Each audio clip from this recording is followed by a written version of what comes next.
Welcome. This is Jane Gardner, and welcome to Solopreneur Success Strategies. Today it is Get Your Message Out Tuesday, and we're going to be talking about video. So we're going to just keep on going. And on Solopreneur Success Strategies, we try to give you a little bit of information. So take some notes of the various ways that you can get your visitors to engage with your video today. So that's what we're talking about today, how to get your visitors to engage with your video. So let's go. How to engage your visitors? Well, you have to engage your visitors to your video because it's no good if you have video on YouTube if no one is looking at it. So let's try first asking your viewers to act who do come to your video. Obviously, from your website, you're going to explain that you have video on your website. You also have video on YouTube, let's say, and just send them over there every time that you get a new video up. But when they get there, you should ask them to act. When you create a video, you have to guide your customer to tell them what the next thing is that you want them to do, right? You can't just do a video without having a call to action. If you don't invite them to do something, that's exactly what they'll do, nothing. So that's no good, is it? If you want them to click, tell them to click on your video. And if you want them to buy, tell them that you want them to buy. You have to invite them to act, whether it's verbally or through having some text on your video which says click here. Another thing that you need to do in order to engage your visitors and get them to come to your videos is to add the description of your video in this description box on YouTube. Do not leave it blank. Why? It's very important because a lot of people don't do it. A lot of people have empty descriptions. So every time you upload a video, you have to take advantage of the opportunity to describe the video content. With this, you have the chance of adding more calls to action in your description box. For example, here is my website, http://jane-gardner.com. Or, of course, an action to do something else like buy. You can add any kind of hyperlinks within your description. And this is another key area for ranking your videos, of course, in terms of YouTube and Google, is the keywords you might be using in your description. So in the top of search engines, if you want to get there, you've got to use keywords that are relevant to your community in your description, because YouTube is a search engine. There's a search box at the top, and you can put search keywords in there, and you will find all the videos that are relevant to that keyword. So you want you also to be part of that relevancy by having keywords in your description.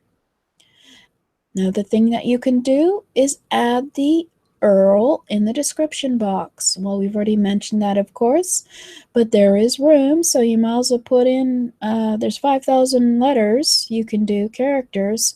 So at the beginning of your description box, put your link to your website. I know this is kind of obvious, but a lot of people don't do it. But I have to remind you to do it. And to be honest, I don't do it either.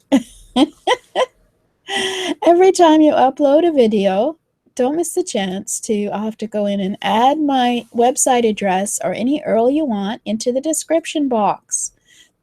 They do not penalize you. In fact, it could be the first thing inside that description box.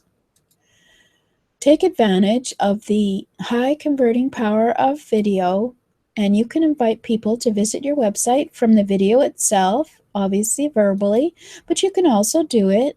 A lot of people, including me, are too lazy to type an URL. So if you can have a clickable link, they'll be even happier. Oh, sorry, gone blank here. Where have we gone? Where are we? I've just lost my place.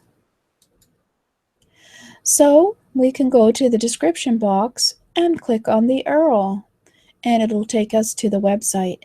So make sure you have your website URL hyperlink in your description box. Include a real person in your video. Well, of course, you know I do that because I'm here. So if you have a real person in your video, it increases your audience trust in your brand, knowing that there's a human being behind the videos. In the videos, it's great. It increases trust. It'll put a face to your brand. You can show them how passionate you are about your business. Oh, sorry. I'm not passionate about my YouTube at the moment. You are about your product.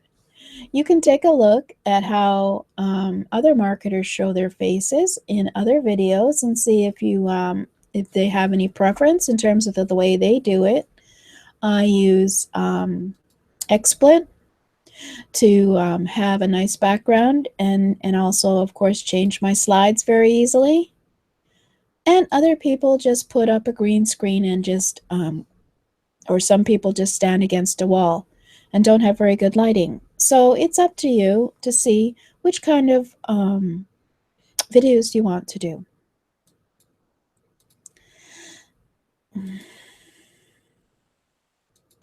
But having a human being in your videos builds your brand amazingly.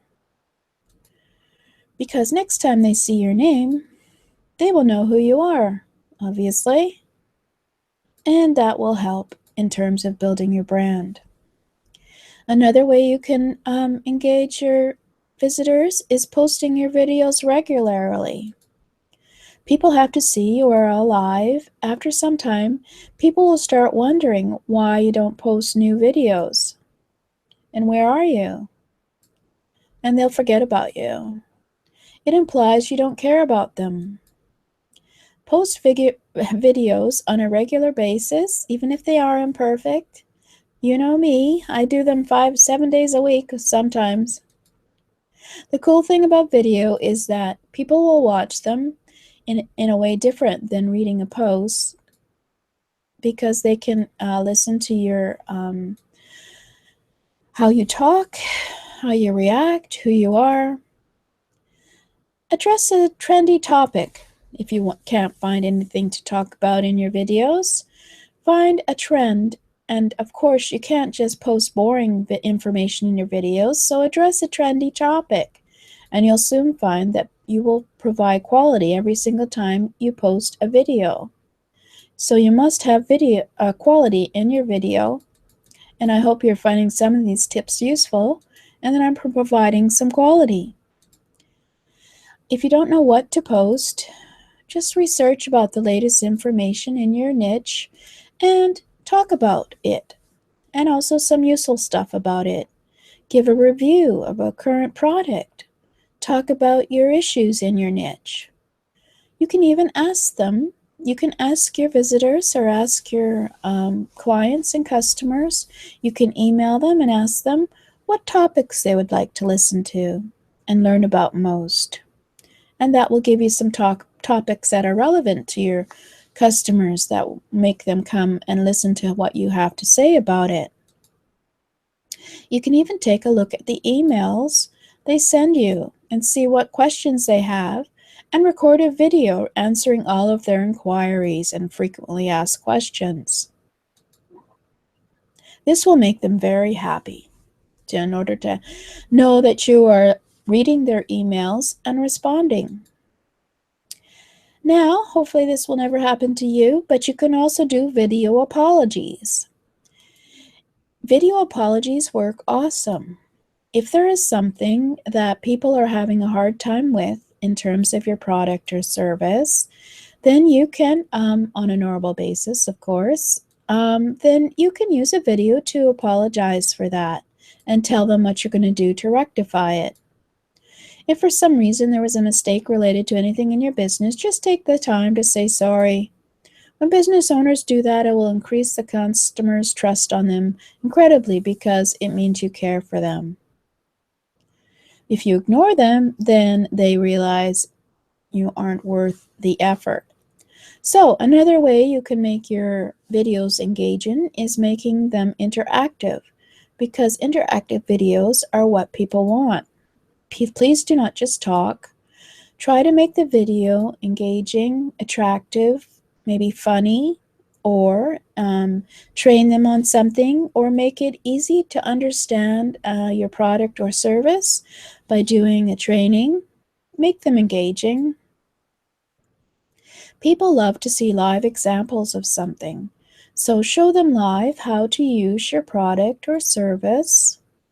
Show them live how to resolve an issue they are having with your product or service. Show them live what people are saying about your product or service, as well as how they are using your product or service. So I think some people call those testimonials, but if there are people who are willing to send you a video showing how they use your product or service, then these are very engaging for people to listen to as well as watch to get the most out of it. So you want to make sure that your visitors or your customers or clients know what your product is and how to use it and how to get the most out of it. So make sure you have videos available, even have a frequently asked questions video.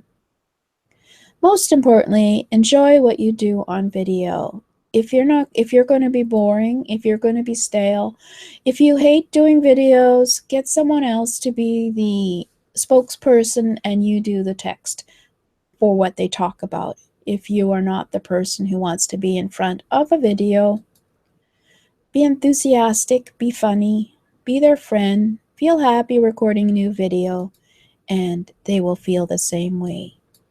So that's all about how to engage your customers and your visitors and your clients to your videos, because you want them to be watching your videos over and over again.